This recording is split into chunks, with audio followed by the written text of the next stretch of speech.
The evaluator's smirk cut deeper than any knife could.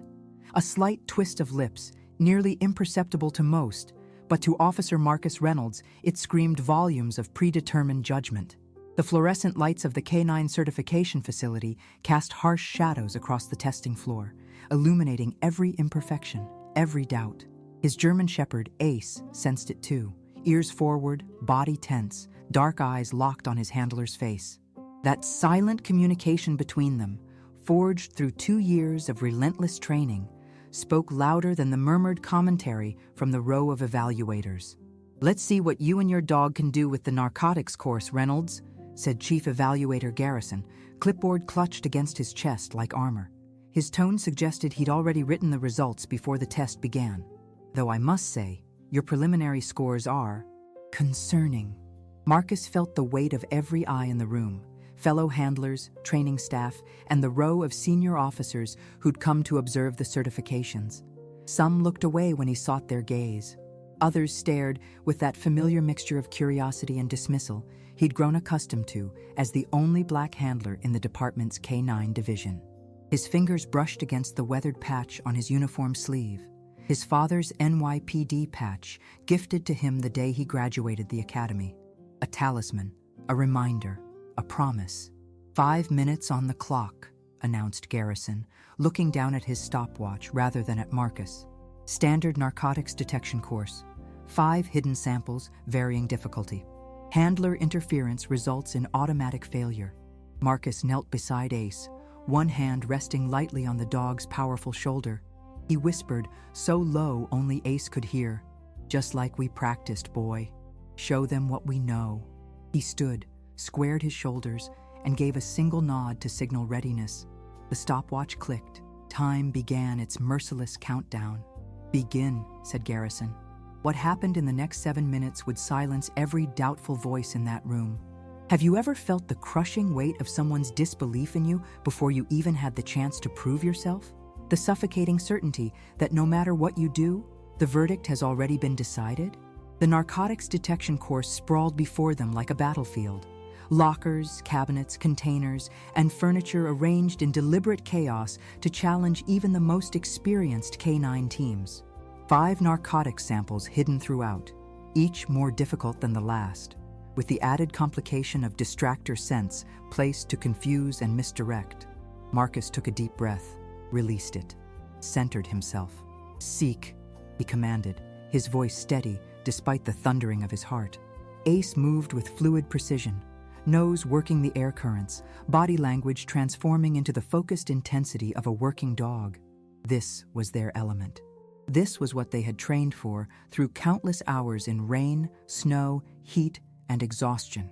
273 training sessions documented in Marcus's meticulous log, each one a building block toward this moment. The whispers started almost immediately. Too aggressive with the command. Dogs too tense. Handler anxiety transferring to the K-9. Marcus blocked them out. Focused only on Ace's movements, reading the subtle shifts in ear position, tail carriage, and breathing pattern that told him everything about what his partner was experiencing. They moved as one entity, a synchronized dance of human intention and canine instinct. Ace alerted on the first hidden sample within 45 seconds, a record pace. A quick sit, eyes locked on a ventilation grate near the floor. Textbook. Perfect. Marcus heard the reluctant scratch of pencil on evaluation forms. The second find came just as quickly. A small package tucked between ceiling tiles. Then the third, concealed inside a dummy electrical outlet. Each time, Ace's alert was clean, decisive, undeniable. Yet with each success, Marcus noticed Garrison's expression hardening, his jaw tightening. The evaluator's eyes narrowed, searching for flaws, for mistakes, for any reason to justify the failure he seemed determined to assign. 3 minutes remaining, called out the timekeeper. The fourth find proved more challenging, a trace sample sealed inside a tennis ball, rolled beneath a metal cabinet. Ace worked methodically around the area, scent cone narrowing, zeroing in. The dog paused, backed up, circled, then gave a soft whine of frustration. "He's missed it," muttered someone in the back row. "Knew this team wasn't ready," whispered another voice. Marcus felt sweat beating at his temples, but maintained his composure. He trusted Ace, trusted their training, trusted their bond. Seek, he repeated, softer this time. A reminder, not a correction. Ace flattened himself, squeezing his head and shoulders beneath the cabinet. His tail straightened, body freezing in the unmistakable posture of detection. Alert. 4 out of 5, announced the assistant evaluator, marking her sheet. Garrison's face tightened further, a mask of professional disapproval barely concealing something darker beneath. 1 more to find, Reynolds. 1 minute 40 seconds remaining. The tension in the room crystallized, a physical pressure against Marcus's skin. This last sample would decide everything: their certification, their future as a team, their vindication against the whispers and doubts that had dogged them since selection. Marcus thought of his father, who had fought similar battles in his time, who had stood firm when others expected him to break, who had taught him that excellence was the only acceptable response to prejudice. Final sector, Ace, Marcus directed, guiding his partner toward the last unchecked area of the course. Ace moved with renewed determination, perhaps sensing what hung in the balance. His nose worked frantically, sampling air currents, seeking the elusive molecules that would lead them to success. But the seconds ticked by. 30 seconds remained, then 20. "Time's almost up," called Garrison, a note of satisfaction creeping into his voice. The room seemed to hold its collective breath as Ace circled an innocuous-looking trash can. Once, twice. Then, he sat sharply, eyes locked on the middle section of the can, alert posture rigid and certain. "Time," called Garrison, just as Ace completed his alert. A moment of silence followed, heavy and expectant. The assistant evaluator approached the trash can, removed the liner, and extracted a small package from a hidden compartment in the base. 5 out of 5 samples correctly identified, she confirmed.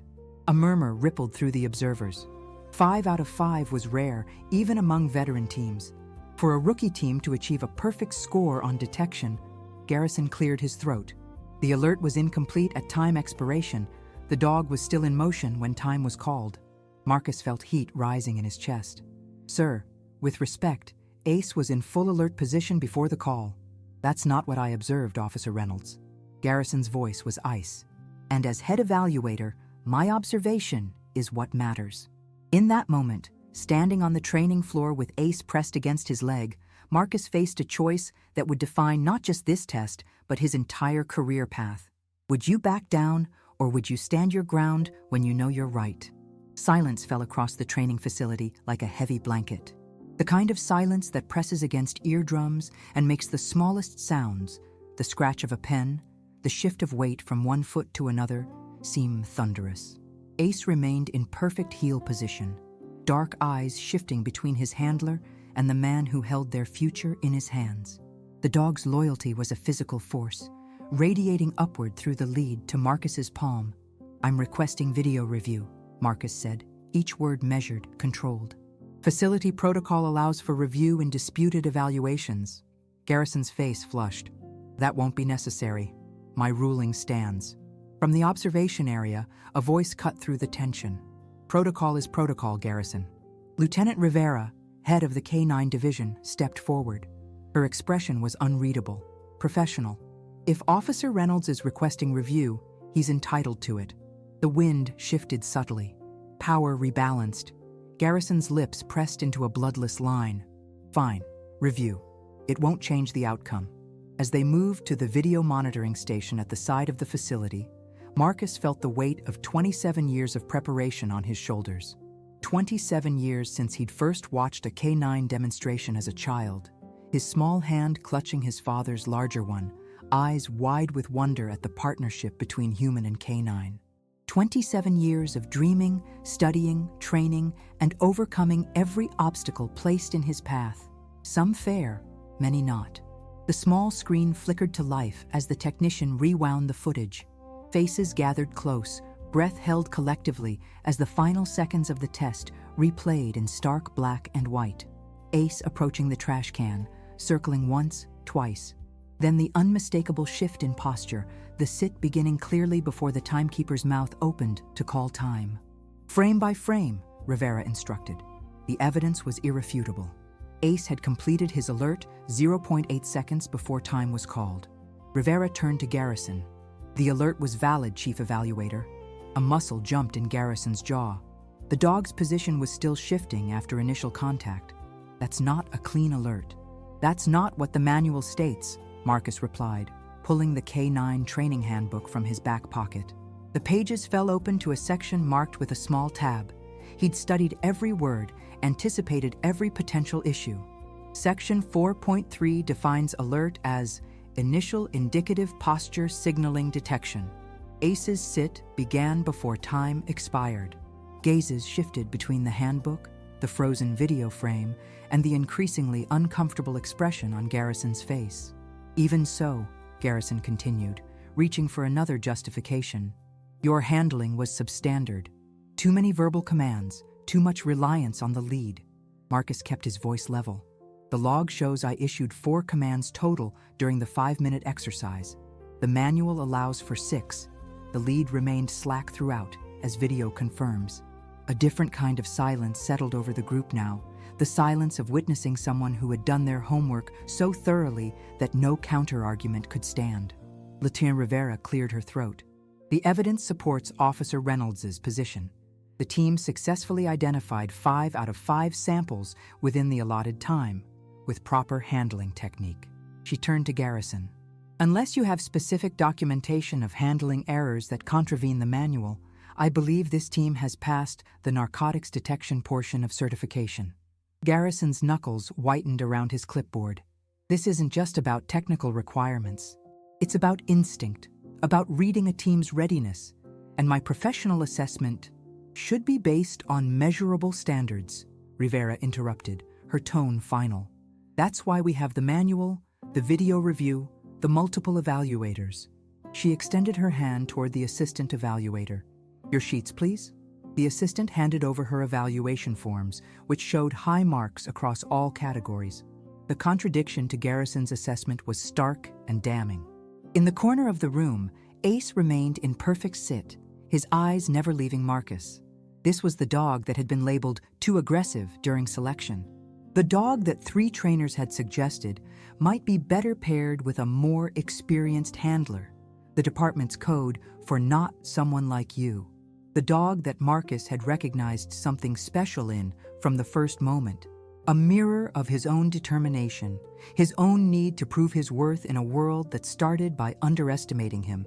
The small tattoo on Marcus's wrist peeked from beneath his sleeve as he reached to scratch behind Ace's ears. Prove them wrong in simple black script.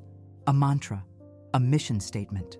The narcotics detection test is officially passed, Rivera announced, making a notation on the master evaluation form. We'll proceed to the next portion of certification after lunch break. Garrison's gaze burned into Marcus as the group dispersed. This isn't over, Reynolds, he said, voice low enough that only Marcus could hear. Obedience and suspect apprehension this afternoon, much more subjective evaluations. His smile didn't reach his eyes. Good luck. Marcus met his stare without flinching. We don't need luck, sir. We've got preparation. The challenge hung in the air between them, electric and unmistakable. The morning's battle was won, but the war for legitimacy, for respect, for the simple right to be judged fairly, that continued. In the quiet moment that followed, as handlers and evaluators filed out toward the break room, Marcus knelt beside Ace.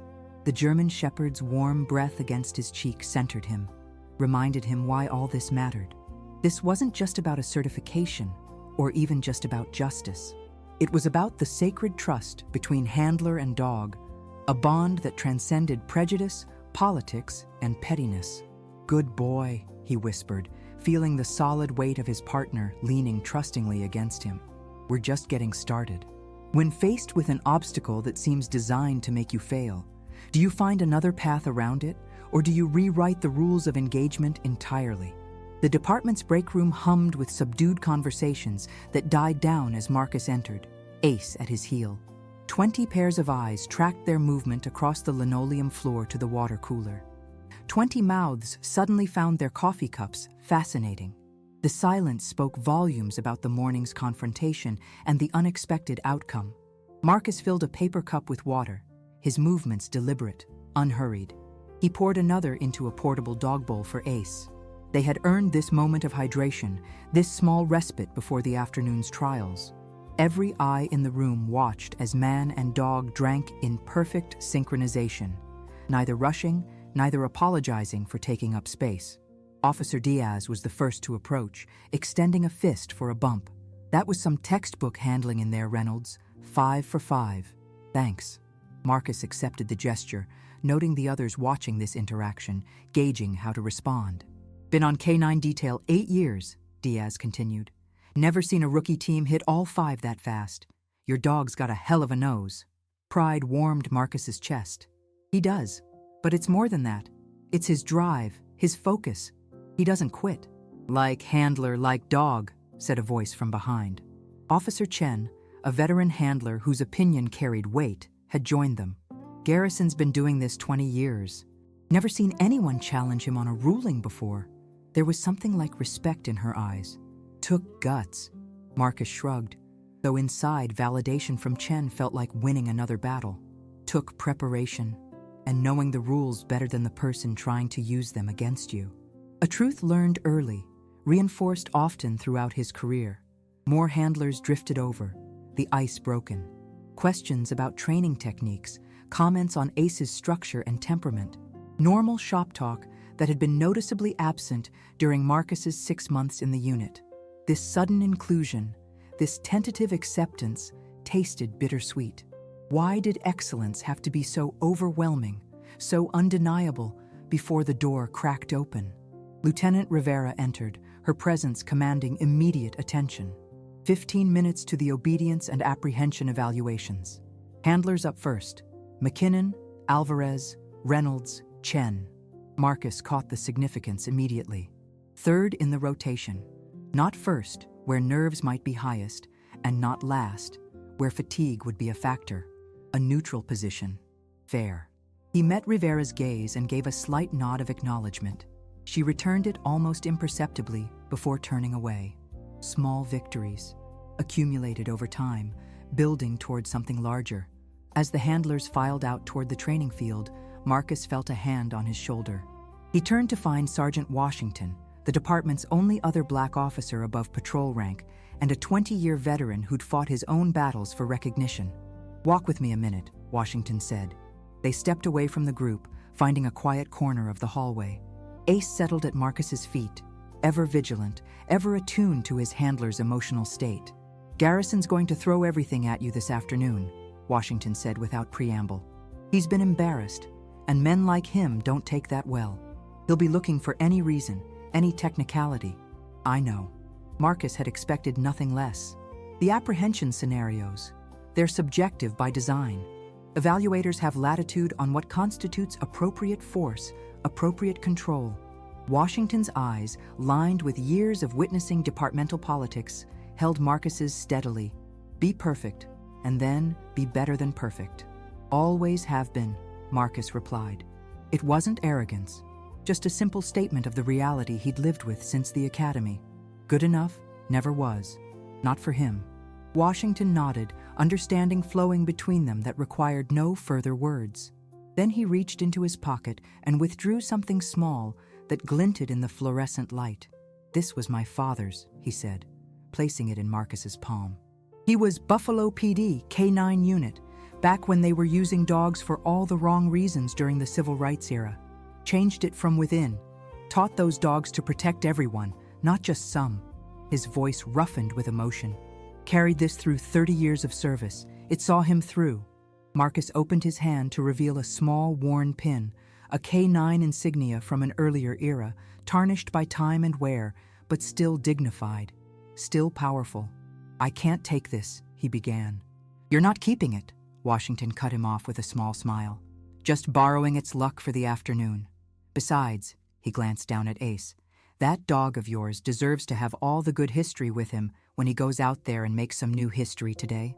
The weight of the pin in Marcus's hand seemed to connect him to a lineage of officers who had stood where he now stood, who had endured, persisted, and eventually thrived, despite the obstacles placed before them.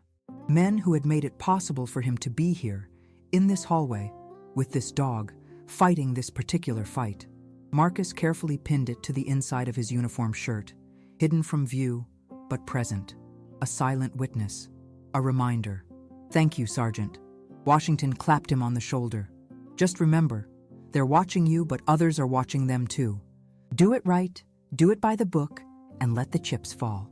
As they rejoined the group heading toward the training field, Marcus felt a curious calm settling over him. The nervous energy of the morning had transformed into something steadier, more focused. He recognized this state, the mental clarity that came before his best performances, the heightened awareness where time seemed to slow and details sharpened. The training field spread out before them, bathed in afternoon sunlight that cast long shadows across the carefully groomed grass. Equipment for the obedience trials had been arranged in precision: jumps, tunnels, retrieval objects, distance markers. Beyond that, the apprehension scenarios waited: hidden suspects in protective gear, environmental challenges, decision-making tests that would push both handler and dog to their limits. Garrison stood at the center of it all, clipboard once again in hand, face set in professional neutrality that didn't quite mask the determination in his eyes. Beside him, 3 assistant evaluators positioned themselves at different angles around the course. Marcus noted their placement, understood the strategy: multiple perspectives to ensure no detail was missed, no error overlooked. Good. Let them watch from every angle. Excellence thrived under scrutiny. The first handler, McKinnon, began his obedience routine, his Belgian Malinois executing commands with precision born of thousands of repetitions.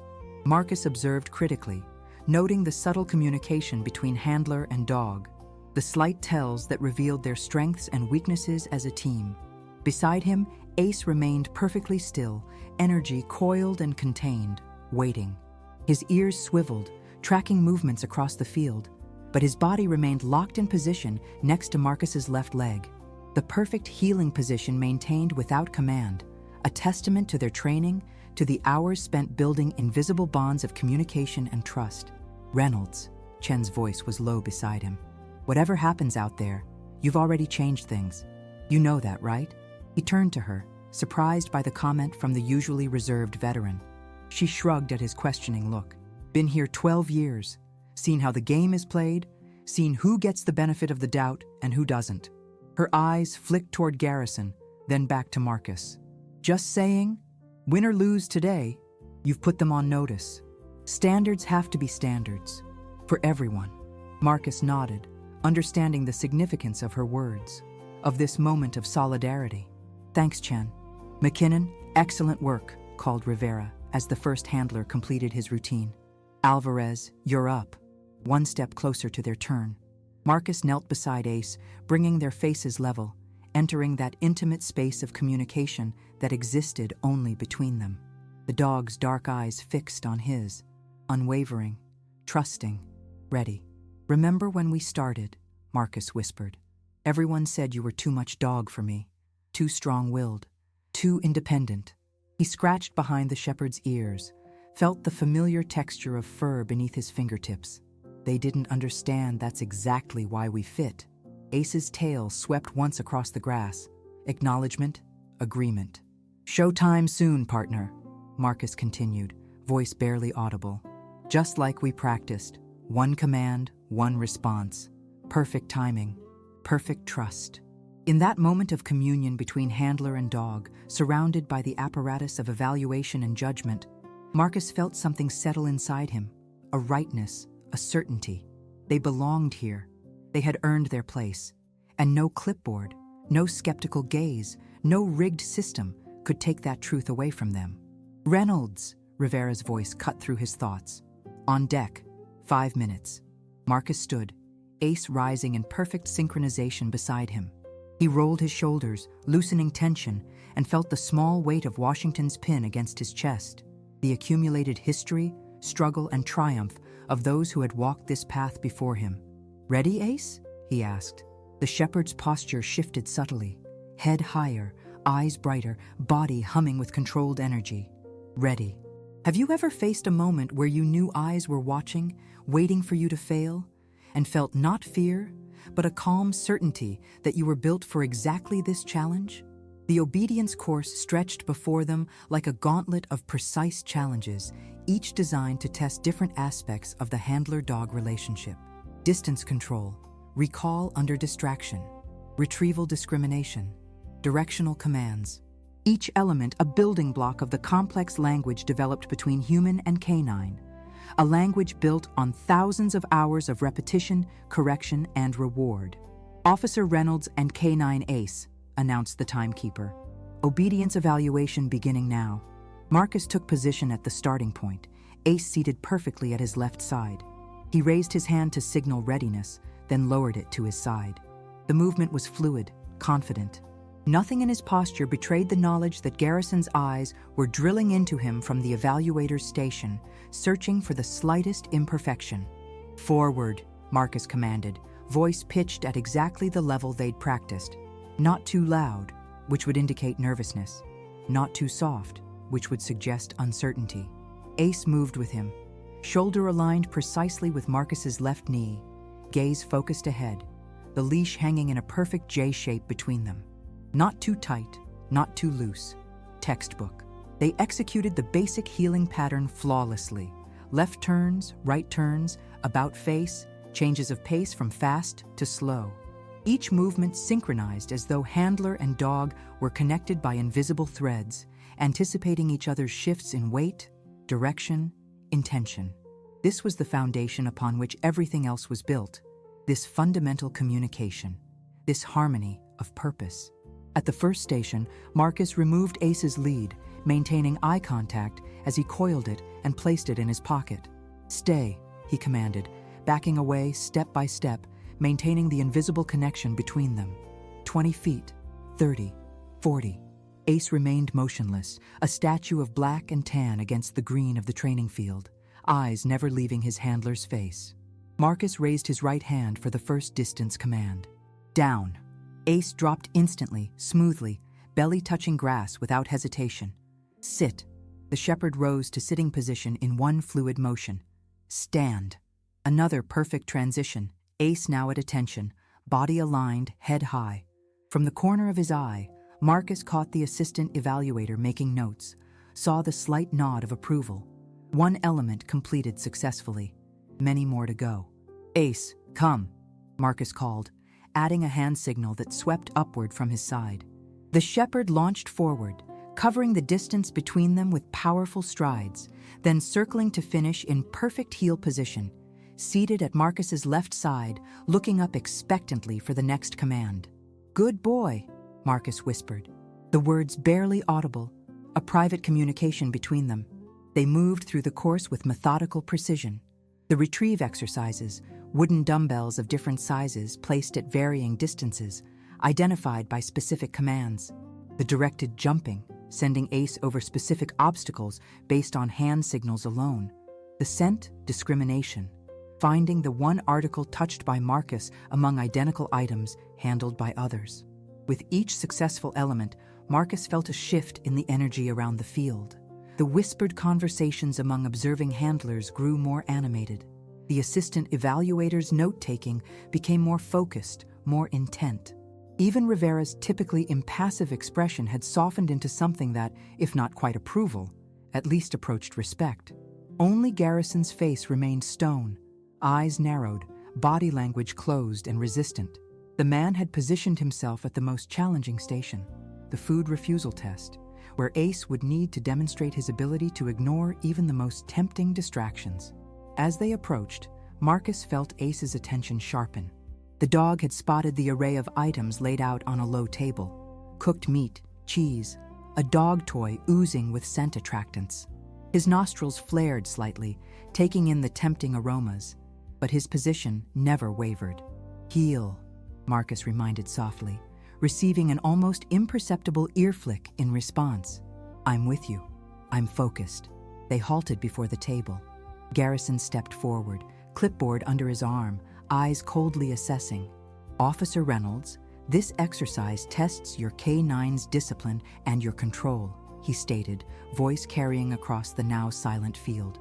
"You will place Ace in a downstay, then move out of sight behind that blind." He pointed to a canvas partition 20 yards away. I will attempt to distract your dog with these permitted items. He must maintain position for 2 minutes without breaking stay, whining, or showing interest in the distractions. Is that understood? Yes, sir, Marcus replied, professional and neutral. He turned to Ace, gave the hand signal for down alongside the verbal command. The shepherd settled into position, body relaxed but alert, eyes focused ahead. Stay, Marcus instructed, stepping backward, maintaining eye contact until the last possible moment before turning to walk to the blind. Each step away from Ace felt like stretching an invisible tether. This was the ultimate test of their training, their bond, trusting Ace to maintain discipline even when his handler was absent, even when temptation was deliberately placed before him. As Marcus disappeared behind the canvas partition, he carried the image of Ace's steady gaze with him, the absolute certainty in those dark eyes. From behind the blind, Marcus could hear Garrison's movements, the subtle sounds of the evaluation in progress. The soft thud of meat being placed directly in front of Ace, the squeak of a toy being manipulated to maximize its appeal, the rustle of packaging as more temptations were introduced.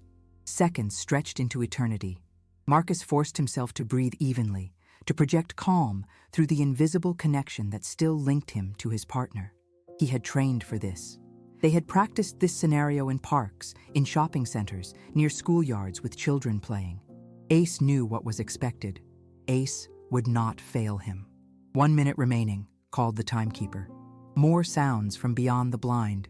Garrison's footsteps circling Ace, moving closer, then farther away. The soft tapping of fingers on the ground, another distraction technique, designed to pique curiosity, to break concentration. 30 seconds. Marcus closed his eyes briefly, centering himself. They were almost there, just a little longer. Time, called the timekeeper finally. Handler, return to your dog. Marcus stepped around the blind to find Ace exactly as he had left him. In perfect down position, eyes forward, utterly ignoring the circle of temptations that Garrison had arranged around him. Pieces of cooked chicken and beef sat untouched mere inches from his paws. A cheese-stuffed toy had been placed directly between his front legs. None of it had broken his focus, his discipline. As Marcus approached, he saw something in Garrison's expression, a fleeting shadow of surprise, quickly masked by professional detachment. The man had genuinely expected failure, had perhaps even engineered the test to maximize that possibility, placing the food closer than regulation typically allowed, using higher value rewards than the standard evaluation called for. Yet Ace had remained steadfast, untempted, unbroken. Return to heel, Marcus commanded. Ace rose smoothly, stepped over the scattered temptations without a glance, and positioned himself precisely at Marcus's left side. A ripple of approval moved through the watching handlers. This level of discipline was rare even among experienced K9 teams. For a rookie team to display such control, Garrison made a notation on his clipboard, face unreadable. Proceed to the final obedience station, he instructed, voice flat. As they moved away, Marcus allowed his fingertips to brush the top of Ace's head. The barest acknowledgement, the smallest reward for the monumental display of trust and training. The shepherd's ear twitched beneath his touch, a private communication between them. We did it. One more to go. The final station was the emergency down, a test of instant response to urgent commands. Handler and dog would begin running at full speed, and at an unexpected moment, the evaluator would call for an emergency stop. The dog must drop instantly, regardless of momentum, excitement, or distraction. Marcus and Ace took position at the starting point. He unclipped the leash again, tucked it away, and signaled readiness. Begin run, called the assistant evaluator. They launched forward together, Ace matching Marcus stride for stride, both moving at near sprint across the open field. The wind rushed past them, the ground blurred beneath their feet, the sheer joy of synchronized movement evident in every line of their bodies. They covered 30 yards, 40, 50, Ace's powerful strides eating up the distance, Marcus running all out beside him. The speed itself was a test, building excitement, creating momentum that would be harder to arrest with a sudden command. Emergency down, shouted the evaluator when they were at maximum speed. Down, Marcus echoed instantly, his voice carrying the unmistakable tone of urgent command. Ace dropped as though struck by lightning, from full run to belly flat on the grass in a fraction of a second. No hesitation, no extra step, no sliding or repositioning. Just immediate, complete compliance. Marcus halted 3 strides later, turned back to see his partner motionless on the grass, exactly as commanded. Perfect. The field had gone completely silent. Even the most experienced handlers were studying Ace with new eyes, reassessing their initial judgments of this rookie team. This wasn't luck or a fluke performance. This was the result of exceptional training, exceptional communication, exceptional trust. "Return to handler," called the evaluator. Ace remained down, waiting for Marcus's command, the final demonstration that despite the emergency nature of the previous order, control remained with his handler. "Come," Marcus called, and Ace sprang up, raced to his side, and finished in textbook heel position. The obedience evaluation was complete, every element executed flawlessly, every challenge met with precision and control. Marcus allowed himself one deep breath, acknowledgement of the moment, of the excellence they had just demonstrated together. Lieutenant Rivera stepped forward. "Obedience evaluation complete," she announced formally. "Scores will be tabulated and announced after the apprehension scenarios." Her eyes met Marcus's briefly, something like approval flickering there before she returned to professional neutrality. "Handler Team Reynolds, prepare for apprehension evaluation. 10-minute break for K9 rest and water." As Marcus led Ace to the designated rest area, he felt the weight of every gaze following them, some admiring, some reassessing, some still skeptical. Garrisons among them, harder and more determined than ever. They had won the second battle, but the war continued. The apprehension scenarios would be more subjective, more open to interpretation, more vulnerable to the biases that Marcus had fought against his entire career. He knelt beside Ace, offering water, checking pause for any strain or injury. The shepherd drank calmly, then pressed his head against Marcus's chest, a rare moment of open affection that spoke volumes about the intensity of what they had just experienced together, the bond that had carried them through. "Almost there," Marcus whispered, allowing himself to lean briefly into that contact, that trust. "One more mountain to climb. Have you ever proven your excellence so undeniably that even your critics were forced into silence, knowing that the real test was still to come?" The apprehension course loomed at the far end of the training field, a complex array of structures designed to simulate real-world scenarios. Wooden buildings with multiple rooms and hidden compartments, vehicles positioned for searches, a maze of barriers and obstacles. Within this artificial cityscape, decoy suspects in protective gear waited to test each K9's ability to locate, engage, and detain under the most challenging conditions. Unlike the precision of obedience trials, apprehension scenarios tested judgment, decision-making, and control under high-stress conditions. This was where subjectivity entered the evaluation. This was where biases could hide behind technical terminology and professional opinions. This was where Garrison would make his stand. Marcus watched as Chen completed her run, her experienced Belgian Malinois executing a textbook takedown of a fleeing decoy. The dog's grip was solid, its release immediate upon command. No hesitation, no extra aggression, no confusion. The assistant evaluators nodded approval as Chen's scores were tabulated. "Officer Reynolds and K9 Ace," called the timekeeper. "Report for apprehension evaluation briefing." Marcus took a deep breath, centered himself, and approached the briefing area with Ace heeling perfectly beside him. 4 evaluators waited there, Rivera, Garrison, and 2 assistants. Behind them stood Washington, his presence unexpected, but immediately reassuring. "Sergeant Washington will be observing this portion as a senior K9 supervisor," Rivera explained, answering Marcus's unasked question. "Standard procedure for all rookie teams." Garrison's expression tightened almost imperceptibly. Another witness, another set of eyes that couldn't be controlled or influenced. "Officer Reynolds," Rivera continued, "your scenario involves a suspect barricaded in the east structure after an armed robbery. You have authorization to deploy your K9 for apprehension. Multiple rooms, unknown floor plan, potential hiding places throughout. You will need to clear methodically while maintaining control of your canine at all times. She paused, eyes sharp. The scenario includes decision points. Not every person you encounter is the suspect. Proper discrimination is required. The complexity was immediately apparent. Not just an apprehension, but a decision-making test. Ace would need to locate people, but Marcus would need to decide whether each person warranted apprehension or protection. Standard commands and procedures apply, Garrison added.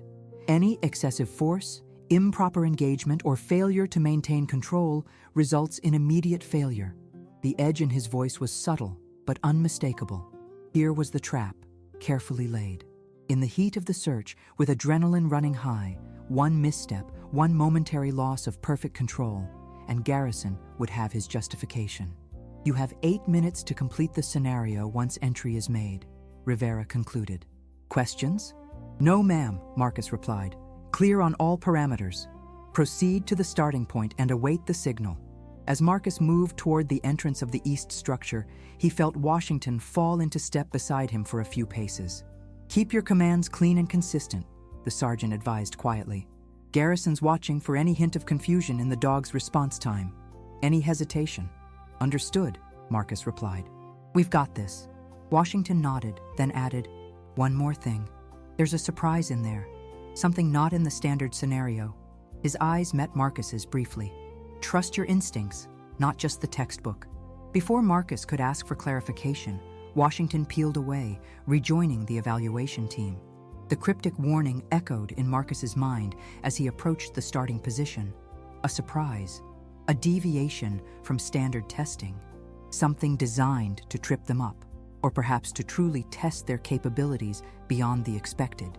At the entrance to the structure, Marcus performed his final equipment check. Ace's harness secure. Lead in proper position for rapid deployment or restraint. His own protective gear correctly fastened. Ready on the line, called the timekeeper. Marcus positioned Ace at the entrance, one hand on his harness, the other holding the lead in the approved tactical grip.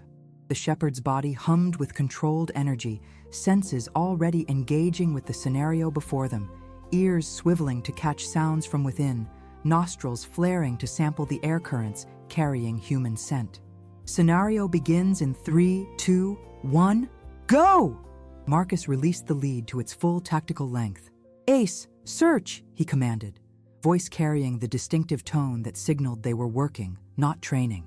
They entered the structure as a unit, moving in the practiced pattern developed through countless training scenarios. Marcus along the wall for protection, Ace ranging ahead but staying within control distance, both scanning continuously for threats, for hiding places, for the human sense that would lead them to their targets. The first room was empty, a deliberate false start to build tension. They cleared it methodically before proceeding to a narrow hallway that branched in 3 directions. Ace paused at the junction, nose working the air currents, then indicated firmly toward the left passageway. Good boy, search, Marcus encouraged, following the dog's lead while maintaining tactical awareness of their surroundings. The left passage opened into a larger room with furniture, doorways, closets, multiple hiding places. Ace's behavior shifted subtly, his movements becoming more focused, more intent. He'd caught human scent. The dog moved toward a closet, body language signaling detection. Marcus positioned himself appropriately, maintaining the necessary distance for control while preparing for possible engagement. Show yourself, Marcus called out the required warning. Police K9, exit now or the dog will be sent. No response from within the closet. Standard procedure dictated the next steps precisely. Final warning, exit now with hands visible. When no response came, Marcus gave the command, Ace, apprehend. The shepherd launched forward, hitting the closet door with controlled force, sending it swinging open to reveal a decoy in full protective gear. Ace engaged immediately, securing a grip on the padded arm presented as the primary target. His hold was textbook, full, solid, but not shifting or regripping, which would indicate loss of control or excessive aggression. Suspect located, Marcus called out, maintaining his position. Show your hands, comply immediately. The decoy followed the script, gradually ceasing resistance as though submitting to the canine hold. This was the critical moment, the transition from apprehension to control. "Ace out!" Marcus commanded firmly. The shepherd released instantly, backing away 2 steps while maintaining focus on the suspect, ready to re-engage if necessary. Perfect execution. "Suspect 1 secured," called the assistant evaluator from a monitoring position. "Scenario continues." No time to dwell on the successful first apprehension. The clock was running, and multiple objectives remained. Marcus commanded Ace back to search mode, and they proceeded deeper into the structure, clearing rooms systematically, maintaining tactical discipline despite the artificial nature of the exercise. In the 3rd room, they encountered their first decision point. A decoy huddled in a corner, hands clearly visible, no protective gear, displaying body language of fear rather than aggression. "Help me, please," called the decoy, following the script for a non-suspect civilian. "I'm not who you're looking for." Marcus immediately issued the control command. "Ace, guard." The shepherd stopped his approach, maintaining distance while continuing to focus on the individual, not engaging, but not releasing attention either.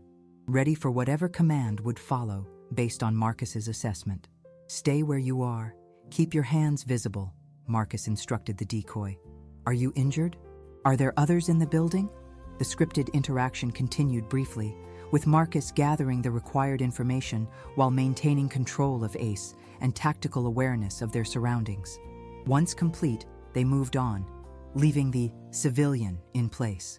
4 minutes had elapsed, half their allotted time gone, and they still had significant portions of the structure to clear. Marcus felt sweat beating at his temples but maintained his focus, his communication with Ace clear and consistent as they entered a larger open area with multiple levels, designed to simulate a warehouse or industrial space. Here, the complexity increased. Hiding places above and below, limited visibility, increased distance challenges for both detection and control.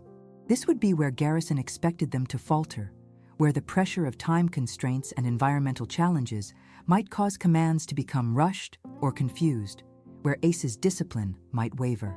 They proceeded methodically despite the time pressure. Marcus resisted the urge to hurry, knowing that haste now would only lead to mistakes. Ace moved with confident precision, checking each potential hiding place, discriminating between old and fresh scents, narrowing down the possibilities. His alert came suddenly, head up, body tensing, focus locked on a raised platform 15 feet above them. Someone was there, hidden from direct view, but betrayed by scent. "Show yourself!" Marcus called out the standard warning. "Police K9! Exit now, with your hands visible." Movement above. A decoy emerging from concealment, but not in the expected way. Instead of the standard compliance or resistance script, this individual raised what appeared to be a weapon, pointing it directly at Marcus. This was the surprise Washington had warned about. A deadly force scenario embedded within the apprehension test. A decision point where standard K9 deployment procedures intersected with use of force protocols. In the fraction of a second available for decision-making, Marcus processed multiple factors simultaneously. The weapon appeared real, but was almost certainly a simulation prop. The scenario was testing his judgment about deploying Ace against an armed threat targeting the handler directly. The 15-foot elevation meant a standard apprehension command would send Ace scrambling for access, potentially exposing him to danger unnecessarily. "Ace, down!" Marcus commanded sharply, dropping to a protected position himself while maintaining visual contact with the threat. Ace flattened instantly, providing a minimal target while remaining ready for further commands. This was not a surrender. This was tactical positioning, protecting the K9 asset while the handler addressed the new threat parameter. "Drop your weapon," Marcus called, following proper procedure for the armed confrontation protocol. "Police officer, drop it now!" The decoy maintained the threatening posture, weapon still pointed directly at Marcus. A deliberate escalation of the scenario, forcing the next decision. In a real situation, Marcus would have drawn his service weapon. In this training scenario, the protocol called for verbal acknowledgement of that action. "Taking cover, drawing weapon," he called clearly, making the required notification while maintaining command presence. K9 in controlled position, suspect armed and non-compliant. The evaluators would be watching intently now, not just for canine handling, but for integrated tactical decision-making. Would he sacrifice control of Ace while addressing the armed threat? Would he deploy the dog inappropriately against an armed suspect at elevation? Or would he maintain the discipline to handle both aspects of the scenario correctly? "Final warning," Marcus called to the decoy. "Drop your weapon or you will be engaged." When the decoy made a sudden movement, simulating either surrender or attack, Marcus made his decision. "Ace, guard position 2. This specialized command, practiced hundreds of times in tactical integration training, directed Ace to move to a secondary position that provided both cover and a better angle of approach if engagement became necessary. The shepherd responded instantly, flowing from the down position to a tactical reposition behind a structural element that offered protection while maintaining visual contact with both handler and threat. The decoy finally lowered the simulated weapon, following the scenario script now that the appropriate responses had been demonstrated. "Don't shoot. I'm giving up. Down on the ground, hands behind your head, face down," Marcus commanded, maintaining tactical positioning. Only when the decoy had complied fully did he issue the next K9 command. "Ace, secure." This initiated the trained sequence for controlling a potentially dangerous suspect at distance. Ace moved forward purposefully, taking a position that allowed him to monitor the suspect while remaining ready for immediate engagement if the surrender proved false. His focus was absolute, his discipline unwavering despite the complexity of the scenario and the tension vibrating in the air. "Suspect is surrendering," Marcus called out the status update required by protocol. "K9 in security position, suspect controlled but not yet physically secured." The scenario had reached its resolution point. In a real operation, additional officers would now move in to physically secure the suspect while the K9 team maintained control. In the evaluation, this marked the successful completion of the objective. "Scenario complete," called the timekeeper. Time elapsed. 6 minutes 42 seconds. Marcus allowed himself a single deep breath, acknowledgement of the intensity, the focus required, the excellence of their performance. Ace remained in perfect position, unwavering, professional to the last moment. "Officer Reynolds, secure your K9 and exit the structure," Rivera instructed over the facility communication system. "Ace, heel," Marcus commanded. The shepherd immediately transitioned from tactical mode to basic obedience, moving to his handler's side in perfect position. Together, they exited the structure to find the evaluation team waiting, expressions unreadable behind their professional masks. Only Washington's eyes held a hint of approval, a subtle nod acknowledging what they had just accomplished. "Evaluation complete," Rivera announced. "All teams have now finished the required scenarios. Scores will be tabulated and results announced in 30 minutes. Handlers, attend to your K9's needs and report to the briefing room at 1600 hours." As Marcus led Ace to the designated cool-down area, he felt the weight of Garrison's stare following them. No longer dismissive, no longer condescending, but hard with the recognition that the trap had failed. The surprise scenario, likely added at Garrison's request to create an impossible decision point, had instead showcased the exceptional training, discipline, and judgment of both handler and dog. They had prevailed not by being merely adequate, but by being undeniable, by transforming each challenge into an opportunity to demonstrate excellence, by refusing to be anything less than exceptional, even when, especially when, they were expected to fail. In the quiet moment that followed, as he offered Ace water and checked him thoroughly for any strains or injuries from the intense scenario, Marcus allowed himself to feel the full weight of what they had accomplished together. Not just a successful evaluation, but a statement, a redefinition of expectations, a raising of the bar that would benefit every handler, every K9, every team that came after them. Have you ever faced a challenge designed to break you, only to discover it was precisely what you needed to demonstrate your greatest strengths? The briefing room hummed with subdued conversation as handlers gathered, bodies angled toward their partners, the connection between human and canine evident in every subtle interaction.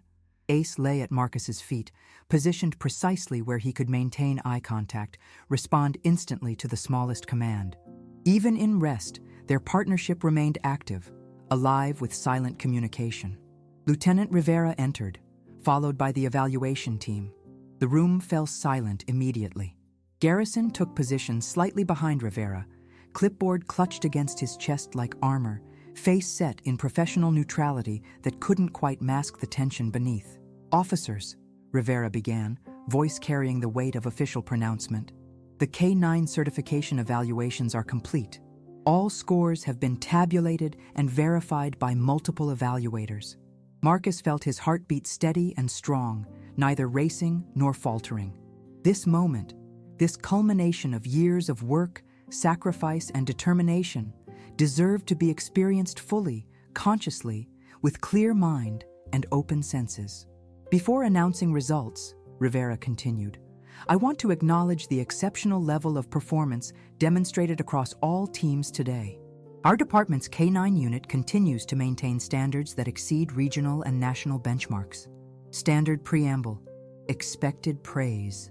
Marcus waited, one hand resting lightly on Ace's shoulder, feeling the solid warmth of his partner beneath his palm. Whatever came next, they had done their absolute best, had shown what they were capable of. No evaluation result could take that away. "Results will be announced in reverse order of overall scoring," Rivera stated. "Officers whose names are called, please step forward with your K-9 to receive your certification documents." The process began with the lower scoring teams, all passing, all meeting the required standards, but with varying levels of excellence in different categories. Each handler stepped forward to receive their certification, each K-9 displaying the discipline and training that had carried them through the rigorous testing. As the list continued and his name remained uncalled, Marcus felt a shift in the energy of the room. Handlers exchanged glances. Washington, standing at the back wall, allowed a small smile to touch his lips before returning to professional neutrality. "Officer Chen and K-9 Riggs," Rivera called. Chen stepped forward, her experienced Belgian Malinois at perfect heel, a veteran team consistently rated among the top performers in the department. Her receiving second place was expected, respected, deserved, which meant, and achieving the highest overall score in this certification cycle, Rivera continued, her voice taking on a new note, professional still, but with an undertone of something that might have been satisfaction. "Officer Reynolds and K-9 Ace." The room went completely silent.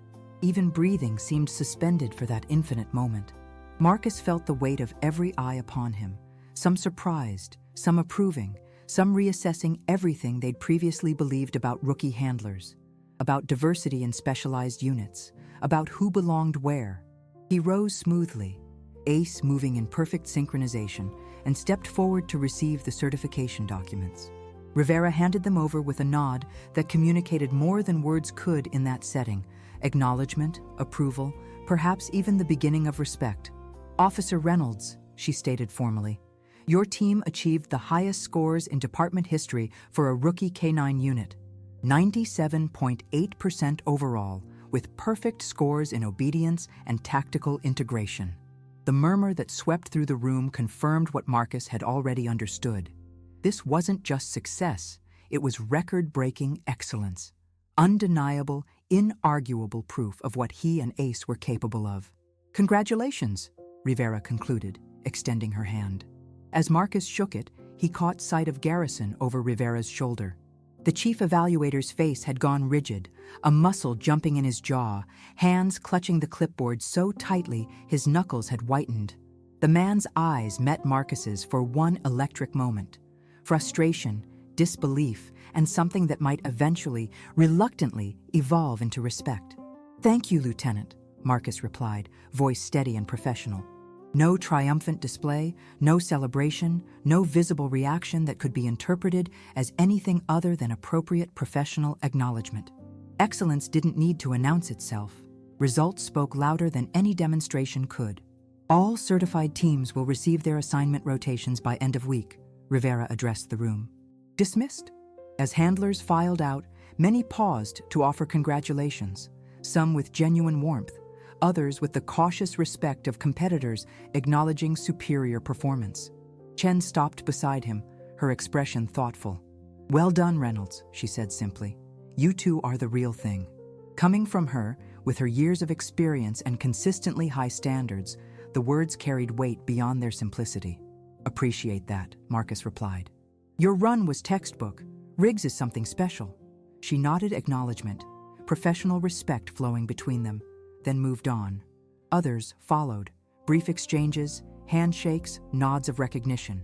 The conversation with each lasting seconds, but building towards something larger, something more significant than a single evaluation or certification. As the room emptied, Marcus found himself face to face with Garrison, who had lingered behind as others departed. The evaluator's expression remained closed, guarded, but the earlier hostility had transformed into something more complex. "Officer Reynolds," he began, voice formal, but no longer carrying the edge of dismissal. "Your performance today was noteworthy. Not praise, not quite acknowledgement, but a beginning, perhaps." "Thank you, sir," Marcus replied evenly. "Ace and I trained hard for this evaluation." Garrison's gaze dropped to the shepherd sitting perfectly at Marcus's side, then back to meet his eyes directly. The tactical integration scenario was designed to be nearly impossible to execute perfectly. The armed suspect at elevation creates a decision matrix that most veteran teams struggle to navigate correctly. "Yes, sir." Marcus neither apologized for his success nor explained it. Let the results stand on their own merits. "Your response sequence demonstrated exceptional judgment and canine control integration," Garrison continued, each word seemingly extracted at great cost. "That level of performance doesn't happen by accident." The closest thing to praise the man could manage, each syllable ground out against the grain of preconception and bias. Not freely given, but hard-won, extracted by excellence too overwhelming to deny. "Every scenario, every challenge is an opportunity to demonstrate what we're capable of," Marcus replied, the simple statement carrying layers of meaning that transcended this single evaluation, this specific moment. Garrison held his gaze for another long moment. Something shifting behind his eyes, not transformation, not yet, but perhaps the first microscopic crack in a foundation of assumptions built over decades. "Your certification is valid for 12 months, he said finally, retreating to the safety of procedure and protocol. "Maintenance training requirements are outlined in Section 3 of your documentation." "Understood, sir." With a curt nod, Garrison turned and left, shoulders stiff beneath his uniform shirt, clipboard still clutched like a shield against the reality he'd been forced to confront today.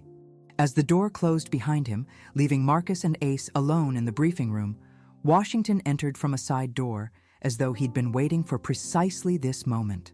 97.8%, the sergeant said, shaking his head in something like wonder. "Garrison hasn't awarded above 95 to any team in 12 years. Rivera had to triple-check his scoring sheets because she couldn't believe he'd actually written those numbers down." Marcus felt something release in his chest, tension he hadn't fully acknowledged until it began to dissolve. "It wasn't about him," he said quietly. "It was never about him." "No," Washington agreed, "but it was about every handler who comes after you, every evaluator who watches this footage in training, every standard that gets reset today." He stepped closer, voice dropping. "You understand what you did in there? You didn't just pass their test, you rewrote it." The weight of those words settled around Marcus's shoulders. Not a burden, but a mantle. A responsibility that extended beyond personal achievement or individual recognition. He looked down at Ace, still in perfect position despite the end of formal evaluation, still focused, still ready for whatever came next. The shepherd's dark eyes met his, unwavering, trusting, reflecting the same determination, the same excellence, the same refusal to be defined by others' limitations. "We did what we came to do," Marcus said simply. Washington nodded, understanding flowing between them. "First call-out rotation is yours if you want it," he said. "High score gets first pick. Department tradition." "We'll take it," Marcus replied without hesitation. No rest, no special treatment, no deviation from the path that had brought them here. Just the next challenge, the next opportunity to demonstrate what excellence looked like when barriers fell away. As they walked together toward the exit, Washington gestured toward the small pin still affixed to the inside of Marcus's uniform shirt. "Keep it," he said, answering the unasked question. "Belongs with you now. Part of the legacy." Marcus touched the pin lightly, feeling its weight, its history, its connection to those who had walked this path before him. "I'll carry it with honor," he promised. "And pass it on someday," Washington added. "When the next one comes, who needs it?" They stepped outside into late afternoon sunlight that painted the training facility in gold and shadow. Across the parking lot, handlers were loading their K9 partners into specially equipped vehicles, the day's evaluation complete, the next day's challenges waiting. The work continued, as it always did. The real measure of excellence not found in a single moment of triumph, but in the consistent, daily demonstration of capability and commitment.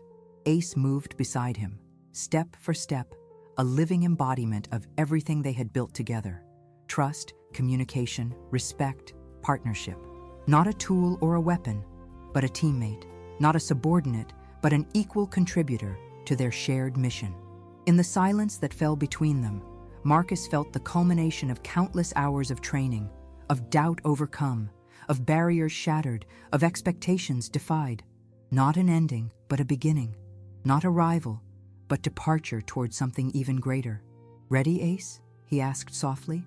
The shepherd's posture shifted subtly, head higher, eyes brighter, body humming with controlled energy. Ready. Always ready. Together, they walked toward the future they had earned, step by precise step, leaving behind the weight of others' expectations and carrying forward only what mattered, the standard they had set for themselves and the path they had cleared for those who would follow. In a world determined to define you by its limitations, have you found the courage to redefine what's possible? The story of what happened in that evaluation gymnasium spread through the department like wildfire. Whispers at first, then open conversations. Videos of the apprehension scenario requested, reviewed, shared among training divisions. Numbers cited with disbelief. 97.8% from Garrison, the evaluator who hadn't awarded above 95 in over a decade. But for Marcus and Ace, life continued with the same disciplined focus that had carried them through certification. Their first official deployment came just 3 days later, a missing child case in the North County District. The shepherd located the 7-year-old, who had wandered into a ravine within 40 minutes of arrival on scene. No fanfare, no special recognition, just the work, done with excellence as expected. 2 weeks after certification, Marcus found himself back at the training facility, this time to observe a rookie handler struggling with scent discrimination exercises. Not ordered to attend, not officially assigned as mentor. He simply showed up, offered assistance, demonstrated techniques he and Ace had developed during their own training journey. "I don't get it," the rookie admitted during a water break. "Your dog has the same basic training as mine, same bloodlines even. Why does he perform so consistently when mine seems hit or miss?" Marcus watched Ace lying in the shade, alert even in rest, eyes tracking his handler's movements. "Because we expect consistency from ourselves first," he answered. "The dog mirrors what you bring to the partnership. But how do you stay so focused, so calm under pressure?" The younger officer's frustration was evident, raw and honest. "Everyone's watching, waiting for any mistake. You train for the pressure," Marcus said simply. "Make it harder in practice than it ever will be in evaluation or deployment. Then, when the real pressure comes, it feels familiar, manageable." The rookie nodded slowly, absorbing the wisdom. "Will you show me that scent discrimination sequence again? The one with the directional control integration?" And so it began. The passing of knowledge, the sharing of techniques, the gradual transformation from outlier to exemplar. One handler at a time, one training session at a time, the standard rising across the entire unit. Chief Evaluator Garrison observed one such training session from a distance, clipboard absent for once, arms crossed over his chest as he watched Marcus work with 3 newer handlers on tactical integration patterns. The man's expression remained unreadable, but he stayed for 45 minutes, watching, assessing, perhaps learning. When the session ended and handlers dispersed, Garrison approached. No preamble, no small talk. "The department's hosting regional K9 certifications next quarter," he stated. We need demonstrator teams for the tactical integration module. Your team should be included. Not a request, not quite an order. Something in between that acknowledged capability without directly confronting the history between them. We'll be ready, Marcus replied. Garrison nodded once, turned to leave, then paused. That counter-direction technique you showed them for scent discrimination, he said, not quite looking back. Not standard protocol, but effective, very effective. The closest thing to approval the man might ever vocalize. Progress measured in millimeters rather than miles, but progress nonetheless. Thank you, sir. As Garrison walked away, Lieutenant Rivera approached from the opposite direction, her timing suggesting she'd been waiting for this exchange to conclude. Officer Reynolds, she greeted him. A moment? Of course, Lieutenant. They moved toward the edge of the training field, Ace falling naturally into heel position without command. The shepherd's discipline had become so integrated, so natural, that the line between training and instinct had blurred into something approaching art. I've been reviewing deployment statistics since certification, Rivera began, direct as always. Your team's efficiency ratings are exceptional, particularly in multi-environment scenarios. Thank you, ma'am. The department's creating a new position, K-9 Training Coordinator for Integrated Tactical Response. Specialized deployment scenarios, cross-training with SWAT and rescue units, updated protocols for evolving threat landscapes. She turned to face him fully. I'm recommending you for consideration. The significance wasn't lost on Marcus.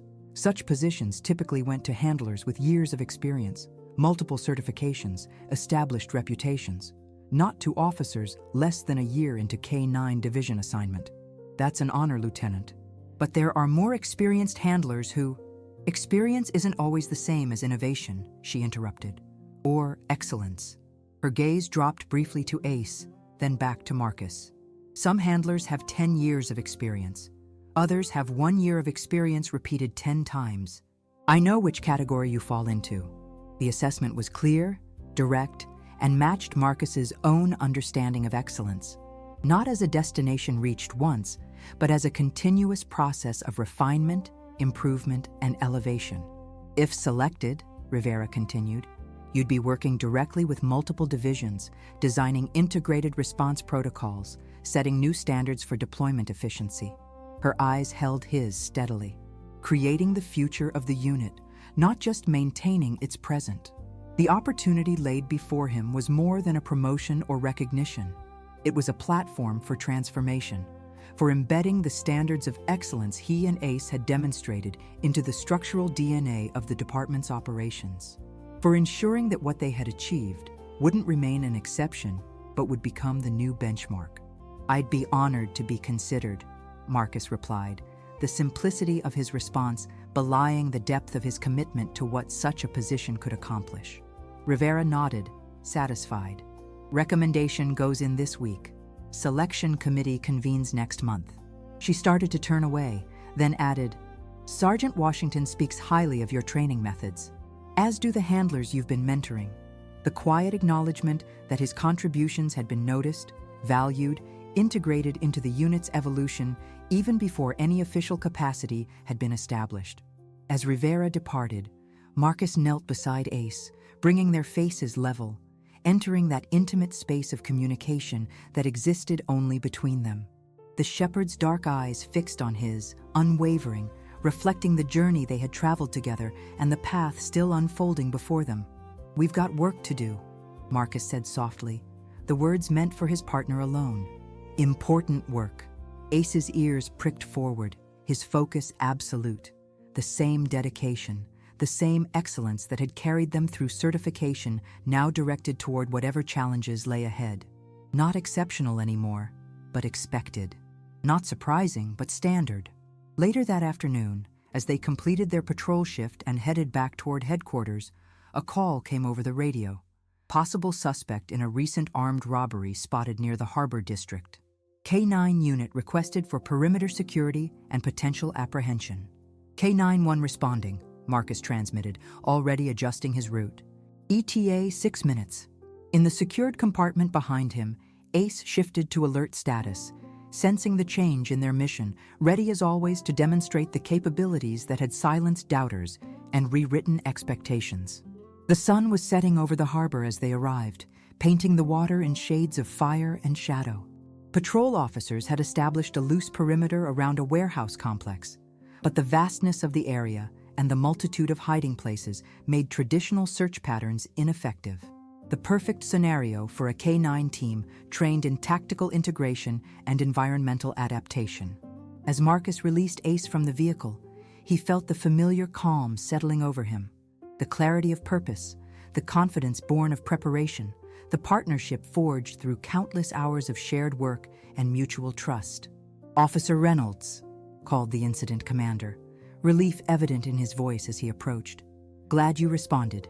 We've got multiple buildings, limited visibility, suspect possibly armed. Need your team for sweeping the North Complex." "We're ready, sir," Marcus replied, Ace already in working position beside him, focused and prepared. The commander's eyes moved from handler to dog and back, noting the seamless communication between them, the professional readiness evident in every aspect of their presentation. "After what you two did in certification," he said, "I don't doubt it for a second." As they moved toward the assigned sector, Marcus felt the weight of Washington's pin still affixed to his uniform, the tangible connection to those who had come before, who had fought similar battles, who had transformed obstacles into opportunities and limitations into launching points. The legacy he now carried forward, not just for himself, but for every handler who would come after him. The warehouse complex loomed before them, vast and labyrinthine, filled with shadows and hidden spaces. A challenge worthy of their capabilities, an opportunity to once again demonstrate what excellence looked like when barriers fell away and potential was fully realized. "Ready, Ace?" Marcus asked, the ritual question that had become their shared affirmation. The shepherd's posture shifted in the familiar way. Head high, eyes bright, body humming with controlled energy. Ready, always ready. Together, they stepped forward into the work that defined them, the partnership that had silenced every doubtful voice, the excellence that had transformed not just their own path, but the landscape through which others would follow. Not because they had something to prove anymore, but because they had already proven what mattered most. Respect isn't given. It isn't taken. It's earned through preparation, through performance, through the daily decision to be undeniable. Have you ever discovered that your greatest victory wasn't proving others wrong, but proving yourself right all along?